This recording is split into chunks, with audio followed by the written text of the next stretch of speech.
Welcome to another video in this series which attempts to answer the most frequently asked questions in Fantasy Grounds Unity. And once again today we are cheating because everything that we are going to talk about equally applies to Classic, but there's a lot of new Unity users that aren't familiar with Classic, but what we are going to talk about applies to Classic as well. And in this video we're going to look at creating effects for racial traits. Now there's not many of these that are needed because in the main the racial traits go elsewhere in the character sheet. Things like the ability score increase, the dark vision, the speed, languages, etc. are all placed automatically by Fantasy Grounds when you drag in the race. But there are a couple of examples where effects are required, and foremost amongst these would be the Dragonborn. And we've got Balasar here, who's a Dragonborn race. And if we have a look at his abilities, we can see that he's got the Breath Weapon, Damage Resistance and Draconic Ancestry in the Traits section. And we can open these up from here to read up on them. We're going to leave these open and we're going to switch to our Actions tab.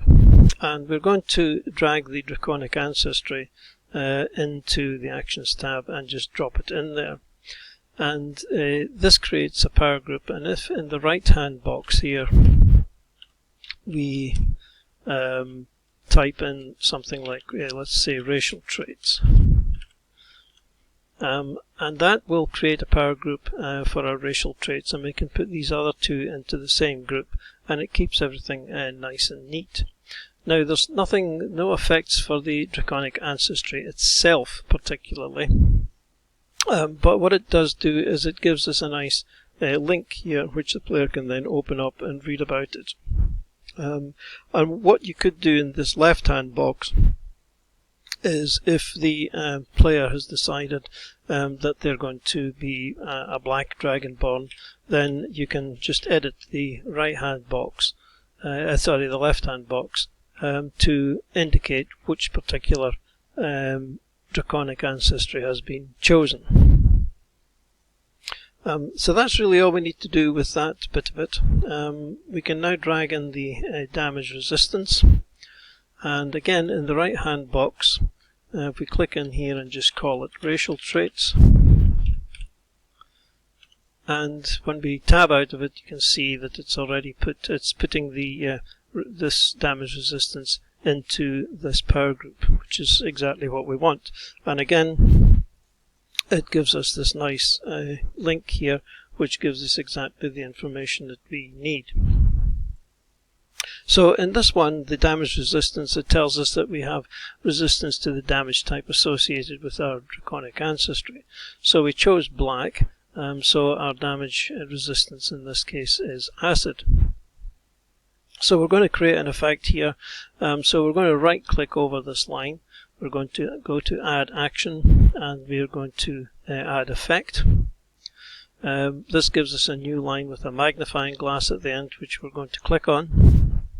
And then in this box in capital letters we are going to type in resist. We're going to follow it with a colon and then we're going to type in the damage acid in lowercase. We don't need to worry about the duration because this lasts forever. The targeting, we need to change that to self by clicking on the targets box until it says self. And again, it's never going to expend because this is always going to be on the character. So that's it. We can close this, and we have now created the effect for Balasar, and he will now resist acid. So when he's placed on the combat tracker by the Dungeon Master, we can then just simply click this effect here, the running mana icon, and you can see that it has placed the effect on the character, and it will stay there until it is removed. Now if you wanted to, you could put in a description in here. Instead of just having resist acid, you could have I don't know, Draconic Resistance, follow it by a semicolon, which means that Fantasy Grounds will ignore it, and then you could put in the resist acid after that, and that gives it a description. So we could remove that effect and add the new one, and that gives everybody or it lets everybody know exactly why we've got resistance to acid. If we wanted to test this out, we've changed the bear's damage here for his bite to acid. If we just drag some damage onto Balasar, we can see that instead of the 6 that was rolled, he's only taken 3, so the effect is working. So let's have a look at the breath weapon now. And again, we're going to start by just simply dragging the breath weapon into the Actions tab, and then we're going to change the name here to Racial Traits. The tab out of it, and it has placed the damage or the breath weapon into this power group here. Now you can see also that Fantasy Grounds has attempted to actually create all the effects for this based on the information which is in the breath weapon text. So Fantasy Grounds has picked up that a saving throw is required, it's picked up the amount of damage which is required, but it hasn't fully managed to create everything that we need. So let's click the magnifying glass here against the save first of all, and this brings up the dialog for the saving throw. Now we're told here that the DC for the saving throw is 8 plus your Constitution modifier plus your proficiency bonus. And if we have a look at Balasar's con, it's 10. So he gets his Constitution modifier, which is 0, plus his proficiency bonus plus 8. So the 10 is actually correct. The con is correct. If we have a look at the Black Dragon's damage type, it's acid, and the breath weapon is actually a dex save. So we need to tell Fantasy Grounds that this is a dexterity saving throw we want. So in the type here, we click through these until it says dex, and now the correct saving throw is being shown in the cast. If Balasar's Constitution modifier was, let's say, 14, then when we have a look, the DC is now 12 because we've increased his Constitution to a +2 bonus, so he's now getting 8 plus 2 proficiency, which is coming to 12. And if we scroll down here as well, we see that Fantasy Grounds has already recognised that the damage is halved on a successful save, so it's got the half on success on the save part down here, which is the same as what this brackets here mean. So that's the saving throw. We have sorted that out, and the next thing we need to do is we need to sort out the damage, because at the moment it's untyped, there's no type of damage here, but we know that the damage type should be acid. So again, we click on this little magnifying glass here. We've got the dice in already, we just need to go to the type box and type in acid, all lowercase, close that dialog, and now Balasar is doing the correct cast and the correct amount of damage and the correct damage type. So this would be the same procedure that you would go through if you had chosen another type. I mean, if you had chosen a green dragon, for example, then it would be, you'd need to change the dexterity save to a con save. You would need to change the damage type to poison. So that's more or less all that you would really need to do in these cases. Just go through this, decide what the decide what type of saving throw is required, and what type of damage the breath weapon is going to do. And if we have a look at this in action now, if it's Balasar's turn and he can attack the black bear, the black bear has failed its saving throw, so we're just going to do some damage to it. And there it is, the breath weapon has worked, the saving throw has worked, and the amount of damage done has also worked. Now there's not many other racial traits really that we need to set up or can set up effects for. If we have a look at the races from the player's handbook, you've got the dwarf. Now the dwarf does have a similar resistance. They've got the dwarven resilience trait here. So if we have a look at our damage resistance trait here for Balasar, we've got resist acid. For the dwarf, it would simply be resist poison.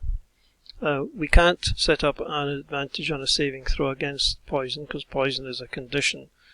So there's nothing we can do about that. We could make a note of it if you liked on the effect, but we can't actually create an advantage on a particular saving throw against a condition. And the Tiefling is in a similar situation in that they've got the Hellish Resistance ability, which means that they have a resistance to fire. So again, we would have exactly the same effect here, except instead of acid, we would have fire. Elves have their Fey Ancestry ability, but again, the Fey Ancestry is not something that we can set up effects for, because you can't set up an effect for a saving throw against a condition like Charmed, and we can't really set up anything to put the immunity to sleep on.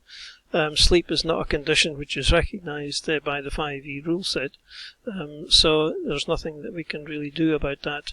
We can add this in as a note perhaps into the Actions tab, but otherwise there's nothing that we can do to actually automate this. Things like the Halfling, for example, as well, there's no effect that we can set up for Lucky. There's no ability to make a reroll a 1 automatically, and there's no effect that we can set up. Again, this is an advantage on saving throws against a condition, and we can't have an advantage on a saving throw against a condition, so we can't really set up an effect for that. So again, we could just add notes into the effect if you wanted to. And similarly with the gnome, they have got the gnome cunning, and this is automatically handled by Fantasy Grounds. If you've got a gnome race, then Fantasy Grounds will automatically give you advantage on any intelligence, wisdom and charisma based saving throws against magic. And finally, if we have a look at the half-orc, the racial traits here, we've got the savage attacks, and when you score a critical hit with a melee weapon, you can roll one of the weapon's damage dice 1 additional time. We would do that by clicking on this magnifying glass beside the weapons dialog, and in this box here where it says extra critical dice, it's got to be melee, so we can just type in a 1 there, and now that we've set that, any critical hit that's done by the half-orc will automatically roll an extra critical dice. And the only other one in here, which is the Relentless Endurance, which means that when you drop to 0 hit points, but you're not killed outright, you can drop to 1 hit point instead. Again, there's no automatic way of achieving this, so it would have to be done manually during the course of play. So I think that about wraps it up. As I say, there's not really that many racial traits where you can set up effects, but the ones that we've covered here can certainly be done. So we shall end here, and we'll see you in the next video. Thanks for watching.